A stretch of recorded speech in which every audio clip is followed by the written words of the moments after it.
Olá, pegue sua Bíblia, pegue sua lição, venha com a gente porque o Classe dos Professores começa agora.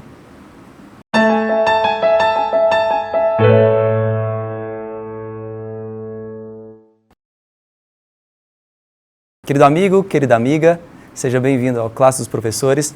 Estamos aqui juntos para estudar a lição da Escola Sabatina. Você sabe, né? A sua lição em qualquer hora e lugar. A gente tem o privilégio de poder fazer parte desse ministério e mais ainda de saber que você também tem participado conosco. A gente tem acompanhado ali os comentários que vocês toda semana fazem e também ficamos felizes por você estar compartilhando essa mensagem com outras pessoas também, tá? A lição de hoje é uma lição muito especial e ela vai falar de assuntos do nosso dia a dia. Eu tenho certeza que você passa, ou já passou em algum momento, talvez possa passar por alguma situação ali financeira um pouquinho desconfortável e essa lição vai te ajudar bastante com muitas ideias práticas que você vai poder colocar na sua vida também. E talvez você conheça pessoas que estão passando nesse momento por problemas financeiros. E que tal então pegar esse conteúdo e já compartilhar com essa pessoa? E faz o seguinte também, ó, tá vendo esse joinha aí do lado? Já clica lá. Se você ainda não é inscrito nesse canal, se inscreva também nesse canal, tá? E vamos juntos levar a mensagem de Deus para outras pessoas, tá? Para estudar a lição dessa semana, nós temos aqui alguns convidados especiais e eu quero apresentar para você nesse momento. Eu tenho aqui do meu lado a Vanessa. Vanessa, ela é membro da Igreja Adventista do Lago Norte de Brasília. Obrigado, Vanessa, por ter aceitado o nosso convite. Ao lado da Vanessa tem ali o pastor Wesley. O pastor Wesley, ele é pastor da Igreja Adventista do Lago Sul, Brasília. Pastor, que privilégio ter o senhor aqui conosco. Ao lado do pastor tem a Cristiane, a Cris, né, como nós chamamos ela.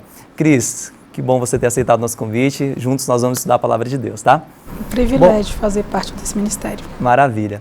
Cris, antes de nós começarmos a nossa lição, nós precisamos fazer uma oração. Eu queria te convidar a fazer essa oração para a gente. Pode ser? Pode ser. Oremos então. Pai bondoso que estás no céu, nós agradecemos pela oportunidade que o Senhor nos dá de fazer parte desse ministério. Que esse estudo possa alcançar muitas pessoas, Senhor, para o Teu reino. E que nós possamos ser cooperadores contigo. É o que te pedimos em nome de Jesus. Amém. Amém.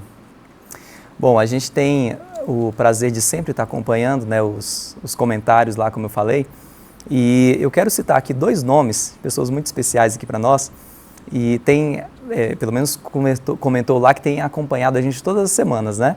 E aqui vai um abraço todo especial para a Vilma Melo, ela lá de João Pessoa, e tem também o pastor Heber Duarte, ele fala lá dos Estados Unidos. Que bom ter a companhia de vocês, tá? Continue nos acompanhando em nossas redes sociais, tá? E compartilhando também essa mensagem com outras pessoas. Bom, eu falei para você no comecinho que é uma lição muito especial, muito importante e bem prática também para a nossa vida diária. E para participar conosco dessa lição, que é muito importante, nós fomos atrás também de uma pessoa muito importante para fazer parte aqui desse nosso estudo. E eu queria apresentar para vocês aqui o Tiago Hernani. Tiago Hernani, ele é formado em administração de empresas e possui pós-graduação em gestão bancária. Ele tem mais de 15 anos de experiência no mercado financeiro e é planejador financeiro formado com o certificado CFP, né, que é a certificação de planejador financeiro, não é isso, Thiago? Exatamente. Tiago, muito obrigado por ter aceitado esse convite, estar aqui com a gente também. E eu quero começar contigo já pedindo para você uma orientação, porque olha só, a gente vive num momento em que a dívida ela é algo muito comum para todos nós. E tem pessoas que parece até que já tomou isso como hábito de vida, de ficar sempre endividada, né? E eu queria te pedir para que você trouxesse para a gente aqui alguns cuidados que nós precisamos ter em relação a isso e que conselho você poderia deixar aí para as pessoas que estão nos acompanhando em casa. Olha, primeiramente, Rafael, quero agradecer a oportunidade de estar aqui falando de um assunto tão importante nesse canal que tem uma relevância incrível, né? E falar sobre dívida é justamente falar sobre o ponto central do planejamento financeiro. É ali onde consta a maior parte dos problemas, porque hoje vivemos em um país com taxas de juros extremamente elevadas e uma população que não tem um conhecimento aprofundado ou minimamente razoável para algumas tomadas de decisão. Então, hoje temos uma população com cerca de quase 80% das famílias com algum tipo de dívida, e dessas 80%, 30% aproximadamente não conseguem pagar. Então, daí a gente percebe o quão delicado é o tema e o quão necessário é que a gente fale recorrentemente sobre ele. E quando a gente observa quais foram os motivos que levaram as pessoas a se endividarem, não foram motivos como uma doença que surgiu na família, algo que foi extremamente inesperado e que aí aquela pessoa contraiu algum compromisso financeiro. A maior parte do motivo para que as pessoas, de uma maneira geral, contraiam dívidas, tem a ver com o consumo. E aí, muitas vezes, o consumo de itens que as pessoas às vezes nem precisam realmente, mas para manter um status, para de repente estar atualizado em relação a tudo que a mídia traz de produtos e serviços, acaba contraindo, contratando aquele produto, sem, às vezes, minimamente prestar atenção nos custos envolvidos nisso. E aí, quando eu falo de custo, só para exemplificar brevemente, quando a gente fala de empréstimo pessoal, estou falando de algo em torno de 30% de taxa anual. Algo extremamente expressivo. Mas quando a gente vai para outras modalidades de crédito, como por exemplo o cheque especial, aí eu já subo o patamar de dívida para algo em torno de 120% de custo anual. Perceba o quão grave o quão alto é esse custo para quem está contraindo e que não tem hoje a condição para escolher um crédito mais barato. E quando eu vou para a parte do cartão de crédito, que é o queridinho, né, da população, não digo das faturas que são pagas integralmente, mas aquelas que você às vezes paga o mínimo ou que paga menos do que o valor integral, eu estou falando de uma taxa de juros que chega a 400% ao ano. Então, se a população não tem minimamente um conhecimento financeiro, ela não pode escolher créditos mais baratos para que tenha mais facilidade para se livrar das dívidas. É claro que também tem dívidas que são interessantes. São dívidas que você naturalmente já tem algum retorno dela. De repente um empresário ou de repente um marceneiro que vai comprar uma máquina que vai aumentar a produção 2 vezes. Ele já começa a ter um recebimento praticamente imediato daquele investimento que ele fez. Então faz sentido nesse exemplo contrair uma dívida. Nossa, você já compartilhou esse link já? Não deixa para o final do programa não, tá? Porque senão você pode esquecer. E olha o quanto é importante essa mensagem para todos nós, né? Então já vai lá, compartilha esse link, tá? Olha só, a Bíblia não diz em momento algum que é pecado você contrair uma dívida. Ela não fala assim. Só que ela também deixa claro as consequências que não são boas, né? Quando você faz isso. E olha só o que diz o verso para memorizar, que está em Provérbios, capítulo 22, versículo 7. O rico domina sobre o pobre, e o que pede emprestado é servo de quem empresta. Pastor, eu pergunto para o senhor agora, qual que é o ideal de Deus para nós em relação às dívidas? Rafael, o ideal de Deus é que eu e você fujamos das dívidas. A dívida nunca vai ser benéfica, a não ser uma situação como o Tiago nos trouxe. Aí a gente pode até talvez trocar a palavra investimento, né? Você está investindo nos seus negócios. Mas quando fala daquela dívida pura, pegar um dinheiro para comprar algo que é supérfluo, algo que não vai te dar nenhum retorno, aí biblicamente a gente deve fugir. Claro, existem pelo menos 3 fontes principais, a lição trabalha isso, né? Pela qual uma pessoa então se torna uma devedora. A primeira é pela ignorância. Então, é por isso que a lição ao longo do trimestre também vai trabalhar e está trabalhando sobre a gente conhecer um pouquinho mais, deixarmos de ser analfabetos, né, financeiramente falando. A segunda razão para a dificuldade financeira é justamente a ganância, o egoísmo, e tem aí sempre alguém tentando nos enganar, tentando tirar o recurso que você ganha com tanta dificuldade. Então, precisamos também ter o cuidado com as dívidas que vêm da ganância e do egoísmo. E a terceira razão pela qual uma pessoa tem dificuldade financeira é o infortúnio pessoal. Bom, aí é uma situação que você não previa, quem sabe a morte de um parente, alguma situação que você não esperava, então é um imprevisto, é um infortúnio. Aí tudo bem, nesse caso vale todo o esforço para sair também da dívida. Então assim, de maneira prática, olhando para o que a Bíblia nos diz, olhando para a orientação de Deus fuja das dívidas. Enquanto puder, evite, né? Fuja das dívidas. Vanessa, eu vou te perguntar uma coisa aqui agora. Eu acho que muita gente já se deparou com essa pergunta. É pecado? É errado você procurar ter uma vida financeira melhor? Ser rico? É pecado ser rico? O que a lição de terça-feira nos ensina? Então, para eu explicar essa questão, se é pecado ou não é pecado, a gente tem que partir lá do Éden, primeiro ponto. Quando Deus nos colocou no Éden, a primeira coisa que Ele nos deu foi o livre-arbítrio, certo? O livre-arbítrio foi nos dado lá, ou seja, liberdade. Se a gente pensar que a dívida, ela nos faz servos e presos a quem eu devo, então eu estou perdendo um pouco da minha liberdade que foi dada por Deus quando eu fui criada. Só para vocês entenderem um pouquinho de que a dívida, de alguma forma, ela nos aprisiona. E é uma das armadilhas de Satanás para nos aprisionarmos e deixarmos de ser servos do nosso Senhor. E tem uma coisa importante nisso tudo. Uma das coisas importantes é que nós somos seres materiais. Toca em você aí onde você está. Nós somos materiais. Então, nós queremos coisas materiais. Tem coisas que são desejos, tem coisas que são necessidades.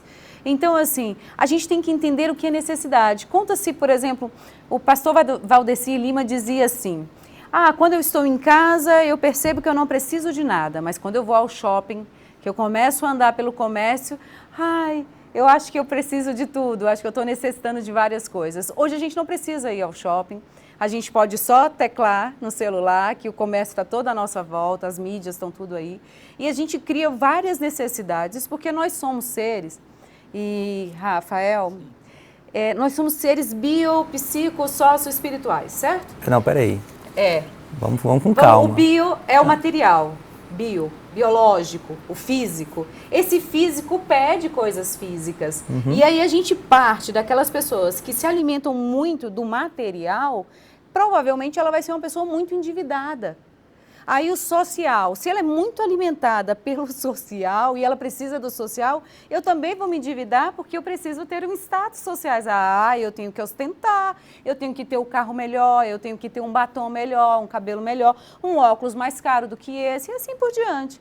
Tá, social. Aí, bio, sócio, espiritual. E o espiritual, se eu me alimento do espiritual, eu tenho certeza que essa terra não é minha, que essa matéria se desfaz e que o que eu respiro é o que, gente? É o sopro de quem? Divino. E o que que eu estou nessa terra é só por um treinamento para a eternidade. Então facilita ter uma cosmovisão do Éden, uma cosmovisão de onde eu vim, o que eu estou fazendo aqui e para onde eu vou para que eu não me endivide. Entende a lógica? Então é muito mais uma questão conceitual, minha, cultural, porque se eu estiver imersa nessa educação capitalista de eu preciso ter, e aí eu trago só a última reflexão, Rafael. Deus não fez fazeres humanos e nem teres humanos. Ele fez seres humanos. A gente não precisa ter para ser. Ninguém precisa ter para ser. A gente só precisa ser. E ser semelhante a Deus não implica ter nada, implica só ser suprido por Ele e fazer a nossa parte. Então a dívida, na verdade, ela me tira um pouco dessa conexão, dessa minha liberdade que eu tenho com Deus. Então ela não é um pecado, mas ela me afasta um pouco das possibilidades do reino de Deus. Entendi. Cris, vamos considerar então que nós já estamos endividados. E depois você também pode comentar, Thiago. O que a gente pode fazer para poder sair dessa situação? Então, primeiro a Bíblia nos aconselha a não contrair dívidas, Sempre que possível, fuja. Mas uma vez que você já está endividado, nós temos alguns passos, né, a seguir. Porque a dívida ela não é boa, ela vai te escravizar. E você vai viver trabalhando somente para pagar aquilo ali que você está devendo. Então é por isso que a Bíblia nos aconselha, não faça a dívida, porque você não pode ser escravo disso. E os passos que a gente pode seguir, o primeiro é, a gente precisa ter uma visão bíblica do dinheiro, né? O que é o dinheiro, né? É pecado ser rico? É pecado trabalhar para isso? Não é pecado. É pecado você trabalhar e colocar o dinheiro acima de Deus, né? Então, esse é um ponto que é pecado. Depois, se você contraiu as suas dívidas, você tem que pagar. Porque uma vez que você pegou um empréstimo, se você não paga, aí sim é pecado. Porque você contraiu a dívida e você não pagou. Tá, mas eu não tenho como pagar. Sempre tem como pagar. Se você coloca Deus em primeiro lugar, né, nos seus planos, tenha certeza que você vai pagar as suas dívidas. E se você não consegue sozinho pensar em como você pode organizar as suas dívidas, em como você pode planejar o pagamento, procure um consultor financeiro, porque Deus ele também deixa pessoas especialistas nesse assunto, né? Para que você tenha um direcionamento. Muitas vezes a gente está ali naquele bolo de dívida, tem gente que fala, eu vou jogar uma conta para cima, que cair primeiro eu pago, né? Então não, vá atrás de um consultor financeiro. Ele pode te ajudar, te dar os passos do que você pode começar a pagar primeiro. E acho que o Tiago, ele pode explicar um pouquinho melhor como que um consultor financeiro poderia auxiliar essas pessoas que estão endividadas. Cris, eu acho que o principal ponto aí é que as pessoas precisam entender, fazer um diagnóstico financeiro da situação atual. Muitas pessoas falam, olha, estou endividado, eu recebo tantos reais por mês e eu não sei para onde vai o meu dinheiro. Eu só sei que ao final do mês eu não tenho mais nada e às vezes eu não tenho, deixo conta sem pagar. Mas a grande questão é, precisamos fazer o diagnóstico para saber exatamente qual é a sua situação atual. Qual o seu salário, qual a sua despesa fixa. É importante, nesse caso, mencionar, citar ou num caderno ou fazer uma planilha de Excel, mas anotar ali quais são os seus gastos fixos mensais. Esses gastos fixos, somados aos gastos variáveis, estão dentro da tua capacidade de pagamento? Se não, alguma coisa precisa ser ajustado. Não tem segredo. Ou você vai ter que ganhar mais, ou vai ter que gastar menos. E aí o ganhar mais, de que forma pode ser feito? Você pode recorrer a algum tipo de renda extra, talvez ser motorista de aplicativo, ou talvez alguma outra atividade. Aí a criatividade nos permite pensar em outras possibilidades de renda. Agora, se isso é difícil, é complicado, você não tem tempo, acha que não vai ser possível ter mais uma ocupação, então você precisa cortar gastos. E aí, ao citar quais são eles, facilita para que você possa reduzir um pouco o seu gasto com o restaurante, já que você tem a necessidade de pagar a conta de luz. Então, ajustando um pouco cada um desses itens, você vai poder viver com uma boa qualidade de vida e o teu dinheiro vai ser suficiente para pagar todos os seus compromissos. Maravilha. Pastor, eu estou precisando comprar um carro. Só está faltando um detalhe, eu preciso de um avalista. O senhor poderia ser esse avalista aí para mim? Grande Rafael, por amor a Deus e a nossa amizade, jamais seria seu avalista. E não é só com o Rafael, na verdade, se nós devemos fugir da dívida, né, de contrairmos a dívida para nós mesmos, imagina então você ser um avalista, você assinar um contrato para alguém que está contraindo uma dívida. E a Bíblia então mais uma vez vai nos orientar assim, fuja, jamais. Normalmente quem está procurando um fiador é porque ele não tem a capacidade, né, não tem o score necessário para poder pagar aquela dívida. Então, o que as instituições financeiras elas vão realizar? Vão pedir para que você encontre alguém que tenha dinheiro e capacidade de fazer esse pagamento. Então, ao você se tornar fiador, você também é corresponsável por aquela dívida que está sendo feita. E tem uma estatística que está escrita, inclusive, aí na nossa lição, dizendo o seguinte, que Tá aqui, ó, estudos mostram que 75% dos que se tornam fiadores acabam fazendo os pagamentos. Ou seja, se você entra como fiador de alguém, se você assina o contrato ali como um fiador, existe uma chance de 75%, né, 75% de chance de você que vai ter que pagar essa dívida. Então, assim, se pagar a própria dívida já não é uma coisa boa, imagina você ter que pagar a dívida que pertence a uma outra pessoa. E aí, nessa hora, fica assim, mas puxa, como é que eu vou dizer para a pessoa que eu não vou emprestar meu cartão, que eu não vou emprestar um cheque? Gente, a lição é tão completa que ela te dá uma sugestão. Então, deixa eu ler aqui para você, diz o seguinte, olha, quando a pessoa pedir para você ser um fiador, você vai dizer com muito carinho, com muita atenção. Aqui o Rafael, logicamente, introduziu com um tom de brincadeira, mas normalmente, Rafael, quem nos pede, né, para ser fiador são parentes, são amigos. Então, você pode dar uma resposta assim, ó, a Bíblia diz que eu jamais devo fazer isso. Por favor, entenda que a Bíblia nos encoraja a ser úteis aos necessitados, mas não devemos nos tornar responsáveis por suas dívidas. Ou se você ainda quiser, até porque muitas amizades, vínculos de amizade terminam justamente por conta desse aspecto de você ser um fiador.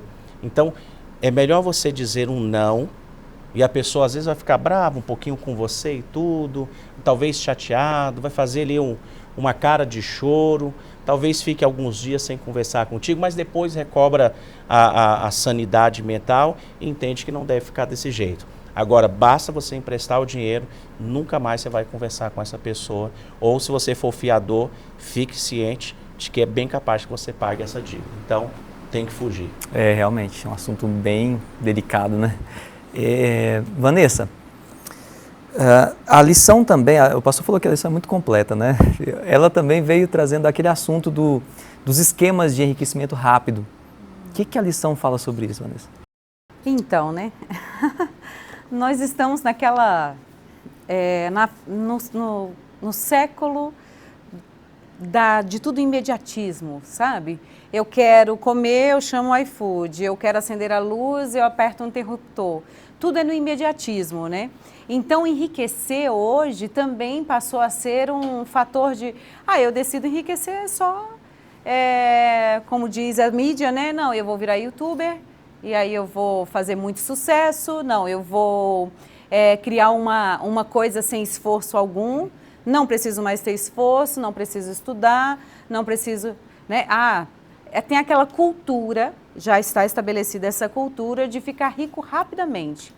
Até os grandes best-sellers vendidos hoje, na atualidade, são sobre como ficar rico facilmente. Os homens mais ricos, como eles ficaram ricos? Se você for perceber, eles batalharam muito para chegarem nesse nível. Agora, eu preciso perguntar uma coisa aqui para vocês. Quando a gente fala de ficar rico rapidamente, a gente entra na mesma questão, Rafael, do imediatismo, do que eu quero para ontem. Nós somos uma sociedade que quer as coisas para ontem. Como seria isso? Vamos lá. São pessoas vinculadas ao futuro que ainda não chegou. Por isso que somos uma sociedade tão ansiosa. O que é a ansiedade? A ansiedade é se preocupar com algo que ainda não chegou. E a gente se preocupa tanto e deseja tanto algo que ainda não chegou, e a gente acha que a gente merece isso e que a gente tem que ter isso, o que a gente faz? Aí eu quero enriquecer rápido, ou então eu tenho que ter algo muito rápido. E sabe como é que eu resolvo isso? Empréstimos e mais empréstimos. Não é assim? Porque assim, se eu tenho que ter o celular, qual é a da última geração? iPhone, vamos pensar aí, iPhone 20, não faço nem ideia qual que está no mercado. Aí eu divido em 30 vezes. Sem juros, vamos lá. Vamos pensar que é sem juros, por isso que eu comprei. Beleza, mas o iPhone daqui 30 meses, ele não vale mais nada daquilo. Então, eu tive, porque eu preciso ter um iPhone hoje, porque ele tem que ser o da vez. É o imediatismo, descartável, como se as pessoas, as coisas fossem descartáveis. Nos tempos bíblicos não eram assim. O dinheiro não era para ser rápido, essa cultura de ser enriquecido rapidamente, sem esforço, não era assim. E era assim, recebia a herança. e se ele participasse da cultura familiar e ajudasse nesse contexto familiar. E aí recebia a herança do pai. Hoje, qual é a herança que nós deixamos para os nossos filhos? A herança que nós deixamos para os nossos filhos é o estudo, geralmente. A maioria das famílias, no contexto hoje, não deixam casas, às vezes não deixam propriedades. Hoje estão deixando o quê? Pessoas estudadas. O que eu vou te dar é o estudo, menino, que é isso que eu posso te dar hoje. Algumas famílias fazem, então, empréstimos para comprar a casa própria, porque é um valor mais alto. Aí talvez é compensador. Aí o nosso consultor financeiro tem que ver para nós se isso é realmente compensador. Porque é algo que é para moradia, é uma necessidade imediata, verdadeira. A moradia, talvez, não sei. Porque existem outros meios também de se resolver isso e contextualizar.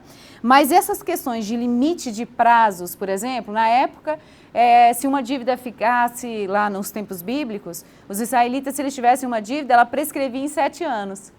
Aqui também, né? Se tiver seu nome no Serasa, em 5 anos prescreve, né? Eu estou bem ligada na dívida, que eu também já fui muito endividada.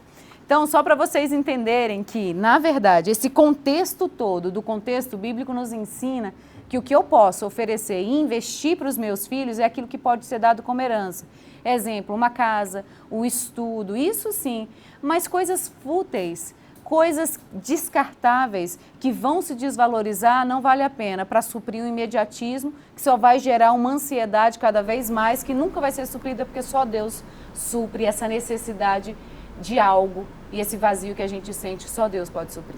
Vanessa, só aproveitar um pouquinho, Rafael, a lição ao tratar dessa questão também do enriquecimento rápido, gente, não existe mágica. Não. Ninguém fica rico por mágica, por sorte. Como você bem destacou, Vanessa, envolve muito trabalho, a pessoa se dedicar. Agora, temos que ter muito cuidado com pirâmides financeiras, e aqui no nosso país há uma tradição muito grande. Eu vou deixar alguns arrepiados aqui e falar assim, ó, avestruz master. Tem gente que já fica assim empolado, telex free. Aí o coração, sabe? Então, assim, tenha muito cuidado. Esse aspecto de enriquecer rápido, o dinheiro que está chegando eventualmente nas suas mãos, está saindo das mãos de uma outra pessoa. E nem sempre de maneira lícita, né? Eu estava lendo uma reportagem na BBC News, do dia 3 de outubro de 2014, falando dos milionários que estavam revelando o lado ruim de ser rico. Aí você fala, não tem. Tem sim, gente. Um deles, brigas em família. É um dos aspectos que quem passa a viver, né, com determinados recursos, mas pobre também tem as suas brigas. Tem, é verdade. Outra, decepção e tédio.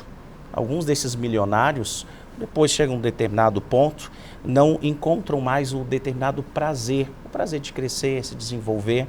Mas o terceiro item que eles apontaram nessa reportagem me chamou a atenção. É impossível abrir mão do dinheiro depois que você o tem. E aí, para nós, como cristãos, que aguardamos a volta de Cristo, que entendemos Apocalipse, e especialmente Apocalipse 13, imagina no dia que você tiver que abrir mão dessa riqueza por amor a Cristo. Então, se agora o dinheiro não for colocado no devido lugar, vai acabar sendo usado para nos tirar dos caminhos do Senhor. Mas eu destaco especialmente esse perigo do enriquecimento rápido, o que envolve, então, as pirâmides, às vezes até recorrer a agiotas, né, por uma coisa imediata, que daqui a pouquinho você vai ficar, então, devedor de alguém, correndo até o risco de vida. Perfeito. Cris, lição realmente muito importante, muito especial, né? Faz um encerramento para a gente, faz um fechamento aqui para a gente. Verdade, o Rafael, o pastor bem colocou que essa lição ela é bem completa. E aqui a gente pode tirar alguns ensinamentos. Um deles é não gaste mais do que você ganha, né? Porque assim, se você não gasta mais do que você ganha, você não entra em dívidas. Outro ensinamento, tenha educação financeira. Tiago colocou isso pra gente. É necessário. O nosso país é um país que se endivida muito porque nós não colocamos nas crianças o hábito de ter educação financeira, né, de economizar, porque a Vanessa colocou, nós estamos numa geração que é tudo muito rápido, é instantâneo. Então, assim, o filho quer, o pai dá, o filho quer, o pai dá. E isso cria o quê? O imediatismo e, consequentemente, dívidas, né? Você já coloca a criança no caminho para se endividar quando adulto. Outra coisa, não seja ganancioso e egoísta. Economiza o seu dinheiro e viva de acordo com o que você pode. E uma coisa assim que a gente precisa assim colocar mesmo em prática é que muitas vezes a gente está endividado e a gente rouba a Deus, né? A gente tem lá o dinheiro e a gente fala, mas se eu der o dízimo, eu deixo de pagar uma conta. Então você está sendo infiel com Deus. E nós não devemos, apesar de estarmos endividados, o dízimo é em primeiro lugar, porque Deus ele tem que estar em primeiro lugar. Porque Deus é quem te dá o dinheiro, Ele é quem vai te dar condições de pagar as suas dívidas, né? E Ele é quem vai guiar a tua vida. Eu queria terminar lendo aqui Marcos 12:41, para a gente encerrar, que diz assim, Marcos 12, do 41 até o 44, que é a oferta da viúva pobre. Assentado diante do gasofilácio, observava Jesus como o povo lançava ali o dinheiro. Ora, muitos ricos depositavam grandes quantias. Vindo, porém, uma viúva pobre, depositou 2 pequenas moedas correspondentes a um quadrante. E chamando os seus discípulos, disse-lhes, em verdade vos digo, que esta viúva pobre depositou no gasofilácio mais do que fizeram todos os ofertantes, porque todos eles ofertaram do que lhe sobrava. Ela, porém, da sua pobreza, de tudo quanto possuía, todo o teu sustento ela deu, né? Então, assim, é uma lição para a gente. Muitas vezes nós não pensamos que não podemos tirar daquele dinheiro para os dízimos e para as ofertas, né? Quando, na verdade, quando a gente faz isso, nós não estamos abençoando Deus, porque Deus ele não precisa, né?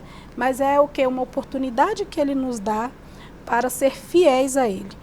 E com isso, as bênçãos retornam para a gente. E bênçãos não quer dizer que é só dinheiro, gente. A gente precisa também pensar nisso. Bênção não é só dinheiro.